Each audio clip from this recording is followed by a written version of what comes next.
Hello everyone, Namonibori channelলৈ আপোনালোকক স্বাগতম জনাইছো। আজি লৰাক স্কুলত থৈ আমি মাকবিলাকে অলপ স্কুলৰ পৰা অলপ দূৰত দোকান এখনলৈ গৈছিলো। তাত ভাপত দিয়া পিঠা বনাই, উহা লাৰু বনাই আৰু চাহ তেনেকুৱা বনাই। মই বিশেষ চাহ নাই খোৱা, খালি টেকেলি পিঠা এটা খালো আৰু মোৰ লগৰবিলাকে টেকেলি পিঠা, চাহ, উহা লাৰু সেইবিলাক খালে। খাই পিনে আমি সবে অলপ কথা পাতিলো।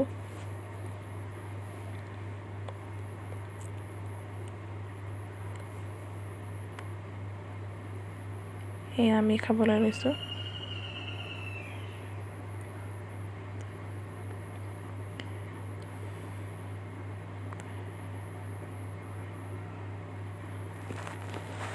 ইয়াত বাইদেৱে এনেদৰে বনায়। জুইত ৰন্ধা যিকোনো বস্তুৰ সোৱাদেই সুকীয়া, নহয় জানো? তো খাই পিনে পইচা পাতি দিলোঁ, দি ইফালে যাবলৈ ওলাইছোঁ। বৰষুণ আহিছে, সেইকাৰণে অলপমান বহি আছিলোঁ, স্কুলৰ টাইম হোৱা নাছিলে। এতিয়া আমি গৈ আছোঁ স্কুললৈ। স্কুলৰ পৰা গৈ থাকোঁতেই মন্দিৰটো দেখিবলৈ পালোঁ। বহুত ধুনীয়া বিষ্ণু মন্দিৰ।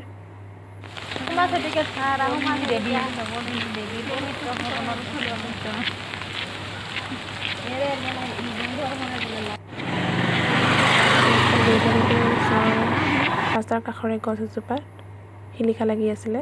শিলিখা গছ দেখা পালোঁ, তাৰ পৰা শিলিখা কেইটামান পাৰি লৈ আহিলোঁ। আহি পিনে ইয়াৰ স্কুলৰ ৰেষ্ট হাউচত অলপ বহি আছিলোঁ। তাৰপিছত স্কুল ছুটি দিয়া টাইম হ'ল। আহি পিনে গেটৰ আগত ৰৈ অলপমান দেখুৱালোঁ। এয়া ফেনত উঠি ল'ৰাক লৈ আহি আছোঁ।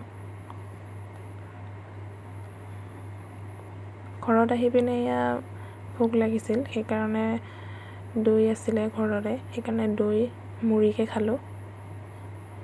খাই লৈ এতিয়া দুপৰীয়াৰ ভাতৰ যোগাৰ কৰিম। ল'ৰাক আজৰি কৰি ল'লোঁ, তাকো ইউনিফৰ্ম সলাই দি পিনে কিবা খাবলৈ দি তাক বহাই থৈছোঁ। এতিয়া মই মাছখিনি ভাজি ল'ম। বেছি নাভাজোঁ, আজি মই মাছ ভাপত দি বনাম, সেইকাৰণে এইকেইটা মাছ ভাজিয়ে ৰাখিলোঁ এইখিনি। আৰু মাছৰ লগত পেটু ভাজি অলপো বনাই ল'লোঁ। পিঁয়াজ, জলকীয়া আৰু অলপমান ঠাণ্ডা ভাত আছিলে, তাকে দি পেটু ভাজি বনালোঁ। এয়া ভাপত দিয়া মাছ বনাবলৈ মই এতিয়া কেৰাহীত অকণমান তেল দি লৈছোঁ আৰু এচামুচমান জোখৰ মই কালজিৰা দি ল'লোঁ। ইয়াত মই কুটি লোৱা এটা বিলাহী, সেইখিনি অলপমান ভাজি ল'ম। সেইখিনি ভাজি হৈ গ'ল অলমষ্ট। এতিয়া মই ইয়াত সৰিয়হ, পস্ত পিচি লৈছিলোঁ, নিমখ, হালধি, জলকীয়া আৰু অলপমান মিঠাতেল সানি পিনে এইখিনি মই এতিয়া ডাইৰেক্ট এনেকৈ কেৰাহীত দি দিলোঁ আৰু অলপমান বেছি নাভাজোঁ, এনেই অলপমান লৰাই পিনে এতিয়া পানী দিম, জোখ অনুপাতে পানী দিম। এনেকৈ বনাই চাবচোন, মোৰ দৰে।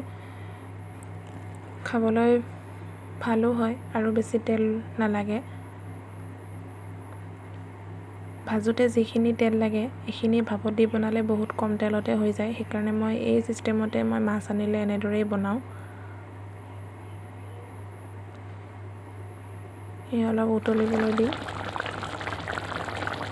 উতলি আছে, ভাতখিনি প্ৰায় হ'লেই। এতিয়া শেষত অলপমান কেঁচা মিঠাতেল দিম। কেঁচা মিঠাতেল দিলে সোৱাদটো আৰু অলপ বেলেগ হয় আৰু খাব বৰ ধুনীয়া হয়। মোৰ আজি ধনিয়া পাত নাছিলে, ধনিয়া পাত দিলেতো আৰু ভাল লাগে। আজি দুপৰীয়াৰ সাজ আজি মাছেৰেই খালোঁ। এয়া হৈ গ'ল। এতিয়া ভাত খাবলৈ মই এইখিনি ধুনীয়াকৈ সজাই লৈছোঁ।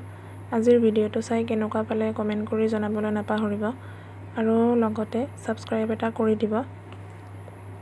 আজিৰ ভিডিঅ'টো ইমানেই। আকৌ লগ পাম এটা নতুন ভিডিঅ'ৰ সৈতে। আজিলৈ আহিছোঁ। Thank U.